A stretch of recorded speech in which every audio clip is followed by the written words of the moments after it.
Hi, my name is Dave Rumsey, and I want to tell a little story about growing up in the 70s in Canada as a gay kid. We lived in a small little town in Ontario, and believe it or not, the gay world had kind of come to this town, not so much through a pride parade, but for me, I remember because there was all this pornography that would show up at the drugstores or the variety stores, as we would call them. I remember I was like maybe 12 years old, and I used to spend my Saturdays riding around on my bicycle, checking around town to see which of the variety stores had these magazines and which of them had them, in a location where you might be able to check them out. You do the old thing where you kind of take the magazine off the top shelf and you put it down into another magazine at reading level, and you pretend to be reading House and Garden while you're checking out the pictures of the guys.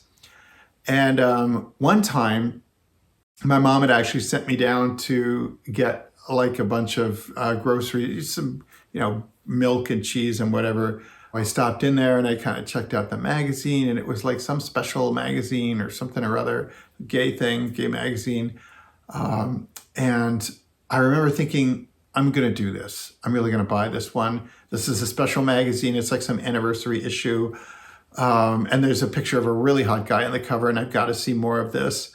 So I thought, I'm really going to do this. I'm going to buy this, and I'll just tell them, it's my parents' or my mother's, magazine. So of course I go up to the cash register, and the lady rings up, the milk, the butter, the bread, the Good Housekeeping, and then the Play Guy magazine. Or she stops and she looks at it and she goes, I can't sell this to you, son. I said, oh, it's okay. It's for my mom. And she goes, oh, really? Well, do you want me to call your mom? We can ask her. And I was like, ugh. And I just bolted out of the store. I just took off out of the store, left all of the groceries there. And I came home. And my mother, a mother knows when there's something wrong, and I don't remember what happened, but basically she sort of cornered me because I was probably a blubbering, crying mess, out with it. What the hell's the matter with you? And I said, I probably said something. I tried to buy a magazine, and the lady at the store was mean to me or whatever. And all I remember is my mother saying to me, were these magazines with men or with women in them? And I said, I think I said with men. And I remember her reply was, I just don't get it. Why they put those magazines out there if they don't expect kids to try to buy them. I'll get your father to buy one for you, and we'll get over this mess.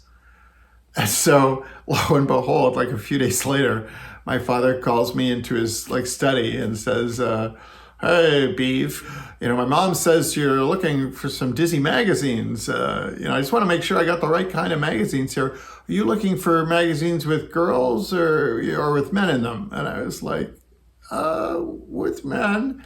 He said, is it like Playboy or Penthouse or something like that?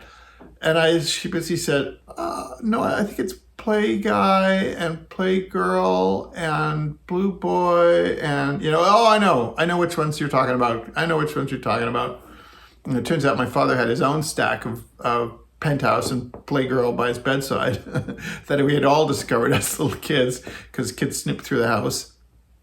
So anyhow, 2 weeks later, he calls me back into his study and he says, Beav, I got your Disney magazines for you.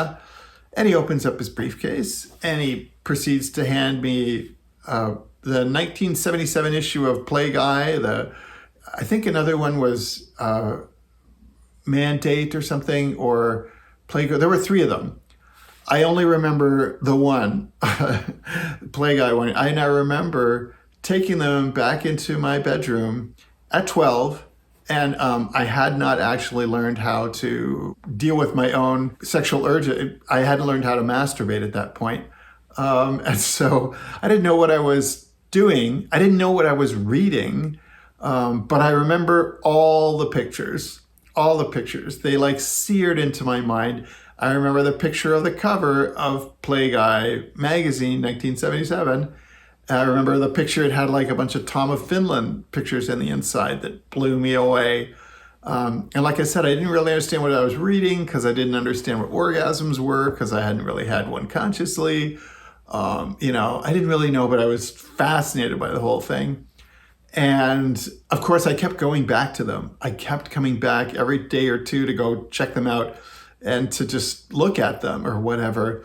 But at the same time, I felt like this was wrong. This was really wrong.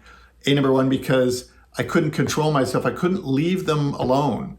My parents were not very religious, but they had given them to me, oddly enough, as a way to try to get me through this phase of homosexuality, as they called it. And I distinctly remember my mother came into my bedroom, shortly thereafter with a book called Everything You Want to Tell Your Kids About Sex. And so she brought it open to the page on homosexuality, and it said something or other about it's very common for pubescent children to experiment with homosexuality, but it doesn't, they usually outgrow this. And she was like, see, there, this is a phase. Don't worry about this. You'll outgrow it, And then she said, and if you don't think it's a phase, we'll take you to see somebody who can explain to you, that this is a phase. And so we did go to see a psychiatrist at the time, or psychologist, whatever it was. Well, in the introductory, in the introductions, he basically was like, well, this isn't necessarily a phase. This kid very well could be gay. And so we never went back. Or I think I went for like one session or something like that. And that was kind of it. But I learned just keep quiet about it. This was just too much stress for them and for me. They must have known, but I didn't really talk about it. I didn't act on my feelings at all. Time went by, all kinds of issues came to the fore. When I was in university, I did a little time with, I got into God and Christianity in a big way to kind of fix this problem. So from an early age, I knew that this was an issue for me. And in a weird way, I kind of believed that it would be a phase and that I would outgrow this in some way, shape, or form with the help of either, my Lord and Savior, Jesus Christ, or, I went to like a Freudian therapist for 3 years.